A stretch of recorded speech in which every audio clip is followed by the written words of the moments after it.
അപർണ, ഇയാളുടെ ഈ ഈ ചർച്ചയൊക്കെ പ്രദേശത്തെ എങ്ങോട്ടാ നിങ്ങൾ അയാളുടെ കൊണ്ടുപോകുന്നത്? ഓഫീസിൽ നിന്ന് തന്നെ കിട്ടിയ സാധനങ്ങൾ എന്തൊക്കെയാണ്? അപ്പൊ അയാളുടെ വീട്ടിൽ നിന്നുള്ള സാധനങ്ങൾ എന്താണെന്നുള്ളത് എൻ ഐ എ പറഞ്ഞില്ല എന്നുള്ളതല്ലേ പ്രശ്നം. അവിടെ ശരി, എന്തൊക്കെ ഇനി ഇനി ഉണ്ടായിരുന്നു ഇനി ആ എന്നുള്ളത് എൻ ഐ എ തുറന്നു പറഞ്ഞില്ല. അതേ ഉള്ളൊരു റിപ്പോർട്ടുകൾ പ്രശ്നം. അവിടെ നടന്നിരിക്കുന്ന സാധനങ്ങൾ ഇനി എന്തൊക്കെയാണെന്നുള്ളത് ആ റിപ്പോർട്ടുകൾ ഇനി അത് വന്ന പറയും. ശേഷമേ നമുക്ക് സ്ഥിരീകരിക്കാൻ കഴിയുള്ളൂ. അത് പറ്റും. ശ്യാമിലേക്ക് ഞാൻ ആ വിഷയം വരുന്നില്ല. എനിക്ക് BJP അതിനകത്ത് എടുക്കുന്ന ഒരു രാഷ്ട്രീയ ഒരു നിലപാട് എന്താണെന്ന് അറിയാം. പക്ഷേ ഞാൻ ചോദിക്കുന്ന ആ ചോദ്യമല്ല ശ്യാം, എനിക്ക് ഉത്തരം വേണ്ടത്. നേരത്തെ പറഞ്ഞു ഇതിന്റെ ഇന്റലിജൻസിന്റെ വീഴ്ചയല്ല എന്ന് പറയുന്നിടത്ത് ഇന്ന് NIA പറഞ്ഞിരിക്കുന്നത് NCR-ൽ ഒരു ഡോക്ടർ എഞ്ചിനീയർ സ്ലീപ്പർ സെൽ ഇപ്പോഴും ഉണ്ട്. അതാണല്ലോ 6ഓളം ഭീകരർ ഇപ്പോഴും ഉണ്ട് എന്നാണ് NIA ഇന്ന് തുറന്ന് സംഭവിച്ചിരിക്കുന്നത്. 11 വർഷം NDA ഭരിച്ചിട്ട് ഇപ്പോഴും ഡൽഹിയിൽ ഇങ്ങനെ ഒരു സെൽ ഇപ്പോഴും ഉണ്ടെങ്കിൽ അത് റോയുടെ IB-യുടെ ചരിത്രത്തിലെ ഒക്കെ ഒരു ഇന്റലിജൻസ് ഫെയിലിയർ അല്ലേ? അപർണ, ഈ ചോദ്യം എന്നോട് ചോദിക്കാതെ എങ്ങോട്ടാ പോകുന്നത്? ഇവിടെ ഈ ചർച്ച ഇപ്പൊ ഏത് ആംഗിലോട്ടാ പോകുന്നത്? അതിന് ഉത്തരം ഞാൻ പറയണ്ടേ? അതല്ല, ഇത് എന്നോട് ചോദിക്കാതെ ഉത്തരം ഞാൻ അത് BJP ഒരു രാഷ്ട്രീയപരമായിട്ട് നിലപാട് എനിക്കറിയാം. അതുകൊണ്ടാണ് ഞാനത് ചോദിക്കുന്നത്. അത് അപർണയ്ക്ക് അതുകൊണ്ട് അപർണ ചോദിക്കായിരിക്കും, എന്നെ കൊണ്ട് പറയിപ്പിക്കായിരിക്കണം ശ്രമിക്കേണ്ടത്. BJP നിലപാട് പബ്ലിക്കിന് കേൾക്കണ്ടേ? അത് ശരി. ഇവിടെ വീട് ബുൾഡോസർ ഇട്ട് തകർക്കുമെങ്കിൽ ഇതിന്റെ ഉത്തരം കൂടെ പറയണം. വീട് ബുൾഡോസർ ഇട്ട് തകർത്തതിന് ഇതിന്റെ ഉത്തരം കൂടെ പറഞ്ഞിട്ട് പോകണം. അവിടെ നിൽക്ക്. അങ്ങനെ പിന്നെ ഗ്ലോറിഫൈ ചെയ്യുന്നു വേണ്ട പറഞ്ഞ. ഞാൻ മൊത്തം പറഞ്ഞിട്ടേ അവിടുന്ന് പോകത്തുള്ളൂ. ഞാൻ ചർച്ചയ്ക്ക് വന്നല്ലേ, BJP റെപ്രസെന്റ് ചർച്ചയ്ക്ക് വന്നല്ലേ. ഇത് മൊത്തം പറഞ്ഞിട്ടേ പോകൂ. പക്ഷെ ഇതിന് എനിക്ക് തുടക്കത്തിൽ ഈ ചർച്ച പോകുന്നതിന്റെ ആംഗിൾ എനിക്ക് ഉത്തരം പറയണ്ടേ? എന്നിട്ട് ഞാനിത് പറയും. തുടക്കം വരെ ഞാൻ പറഞ്ഞാണല്ലോ, ഈ ചർച്ച എങ്ങോട്ടാണ് കൊണ്ടുപോകുന്നത് നോക്ക്.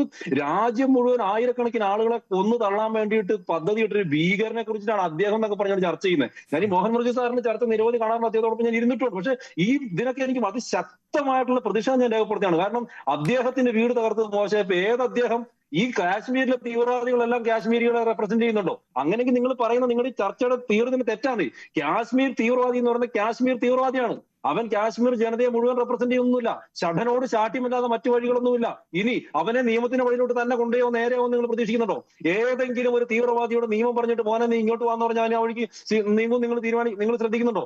ഈ രീതിയിലുള്ള ചർച്ചയാണ് ഇവിടെ പ്രശ്നം. ഷഠനോട് ശാഠ്യമല്ലാതെ, രാജ്യത്തിനെതിരെ ആയുധമെടുക്കുന്നതിനോട് ആയുധമെടുക്കലല്ലാതെ മറ്റൊരു വഴിയുമില്ലാതെ അവനെ അവിടെ വെച്ചിട്ട് എന്താണ് ചെയ്യാൻ പറ്റും? അങ്ങനെ ചെയ്യണം. അതിന് കൃത്യമായിട്ടുള്ള തെളിവുകൾ ഇവരുടെ കാര്യമില്ലേ? ഇതെന്താ അറിയോ, ഒരു സ്ഫോടനം ഉണ്ടാകുന്ന ഒരു വിഷയം ഉണ്ടാകുന്നു, ചില കാര്യങ്ങൾ പൊതുജനത്തോട് പറയും, മീഡിയസിനോട് പറയും, ചില കാര്യങ്ങൾ പൊതുജനത്തോട് പറയില്ല, മീഡിയസിനോട് പറയില്ല.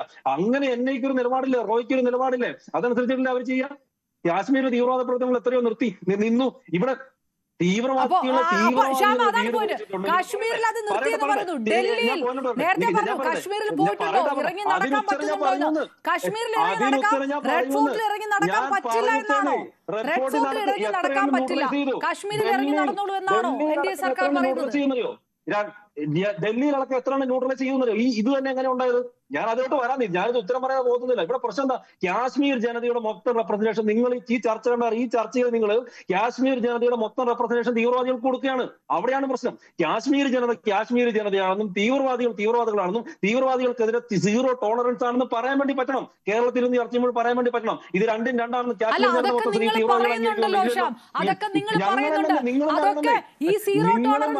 പറഞ്ഞുകൊണ്ടേയിരിക്കുന്നുണ്ട്. അതിനൊപ്പം പറയുന്നു ക്യാപിറ്റലിൽ 6 ഭീകരരോളമുള്ള സ്ലീപ്പർ സെൽ ഉണ്ടെന്ന്. ഈ വലിയ വാചകം പറഞ്ഞ വലിയ ഡയലോഗ് പറയുന്നവർക്ക് ഈ സ്ലീപ്പർ സെൽ ഈ 11 വർഷമായിട്ട് കണ്ടെത്താൻ കഴിഞ്ഞില്ലേ? അല്ല, ഈ സ്ലീപ്പർ സെൽ കണ്ടെത്താൻ കഴിഞ്ഞില്ലേ? NIA പറഞ്ഞല്ലോ സ്ലീപ്പർ സെൽ ഉണ്ടെന്ന്, ക്യാപിറ്റലിൽ സ്ലീപ്പർ സെൽ ഉണ്ടെന്ന് NIA പറഞ്ഞു. ഇത് സീറോ ടോളറൻസ് കണ്ടെത്താൻ കഴിഞ്ഞില്ലേ? ക്യാപിറ്റലിലെ തീവ്രവാദികൾ സ്ലീപ്പർ സെല്ലിനെ ആരാ കണ്ടുപിടിച്ചത്? NIA അല്ലേ, റോ അല്ലേ? കണ്ടുപിടിക്കാതിരിക്കുകയാണ് നിങ്ങൾ. പബ്ലിക്കിനോട് പറഞ്ഞു ഓപ്പറേഷൻ സിന്ദൂറിന് ശേഷം 22 അറ്റംപ്റ്റുകൾ അവരെ പിടിക്കുമെന്ന് നിങ്ങൾ സമയം കൊടുക്കുക. 22 അറ്റംപ്റ്റുകളെ ന്യൂട്രലൈസ് ചെയ്ത് 1, 2 ഒന്നുമല്ല. അത് ആന്ധ്രാപ്രദേശിലെ ISI മൊഡ്യൂൾ ഉൾപ്പെടെയുള്ളവർ അറസ്റ്റ് ചെയ്യപ്പെട്ടറിയോ? ഇവിടെ തൊട്ടടുത്ത് ആന്ധ്രാപ്രദേശിൽ തെലുങ്കാന ഉൾപ്പെടെയുള്ളവർ ഐസ് മൊഡ്യൂൾ അറസ്റ്റ് ചെയ്യപ്പെട്ടു. ഈ ഓപ്പറേഷൻ പഹൽഗാമിന് സിന്ദൂറിന് ശേഷം മാത്രം, അതായത് 1 വർഷത്തിന് പോലും ആകുന്നതിന് മുമ്പ് എത്രയാണ് ന്യൂട്രലൈസ് ചെയ്യപ്പെട്ടിട്ടുള്ളത്? അതാണ് ഞാൻ തുടക്കത്തിൽ പറഞ്ഞത്. തീവ്രവാദികൾ ഇതിന് ശ്രമിക്കും, അവരെ ന്യൂട്രലൈസ് ചെയ്യുകയും അവരെ തകർക്കുകയാണ് നമ്മൾ ചെയ്യേണ്ടത്.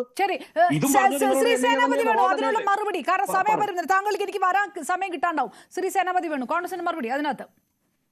അല്ല, അതല്ലേ അപർണ ഞാൻ ആദ്യം പറഞ്ഞത്. എല്ലാം സുരക്ഷിതമാണ്, ഞങ്ങളിതെല്ലാം ഭദ്രമായിട്ട് കൊണ്ടുപോകുന്നു എന്ന് പറയുന്നവർ അവരുടെ മൂക്കിന് താഴെ ഇത് നടക്കുമ്പോൾ അത് അവരുടെ ഒരു വീഴ്ചയായിട്ട് അത് സമ്മതിക്കില്ല എങ്കിൽ അത് പിന്നെ നമ്മൾ എന്താ അതിന് മറുപടി പറയാൻ ുള്ളത് ഇത്രയും ഭീകര സംഘടനകള് ഈ ഡൽഹിയിൽ പ്രവർത്തിക്കുന്നു, ഈ സ്ലീപ്പർ സെല്ലുകൾ പ്രവർത്തിക്കുന്നു, ഇവർ ഭാരിച്ച രീതിയിലുള്ള സ്ഫോടക വസ്തുക്കൾ സംഭരിക്കുന്നു, റെഡ് ഫോർട്ടിനടുത്ത് വരെ സ്ഫോടനം നടത്തുന്നു. ഇത്രയും വലിയ വീഴ്ചകൾ ഉണ്ടാകുമ്പോൾ അത് ഭരണകൂടം ജനത്തിനോട് തുറന്നു പറയാനുള്ള ഒരു ബാധ്യതയും ഉത്തരവാദിത്വവും കാണിക്കുകയല്ലേ ചെയ്യേണ്ടത്. അതല്ലാതെ പണ്ട് കോൺഗ്രസ് ഭരിച്ചിരുന്നുകൊണ്ടാണ് ഈ പ്രശ്നങ്ങൾ ഉണ്ടായി എന്നുള്ള ആ ഒരു നറേറ്റീവിലോട്ടല്ലേ ആണോ നമ്മൾ പോകേണ്ടത്? നിശ്ചയമായിട്ടുമല്ല.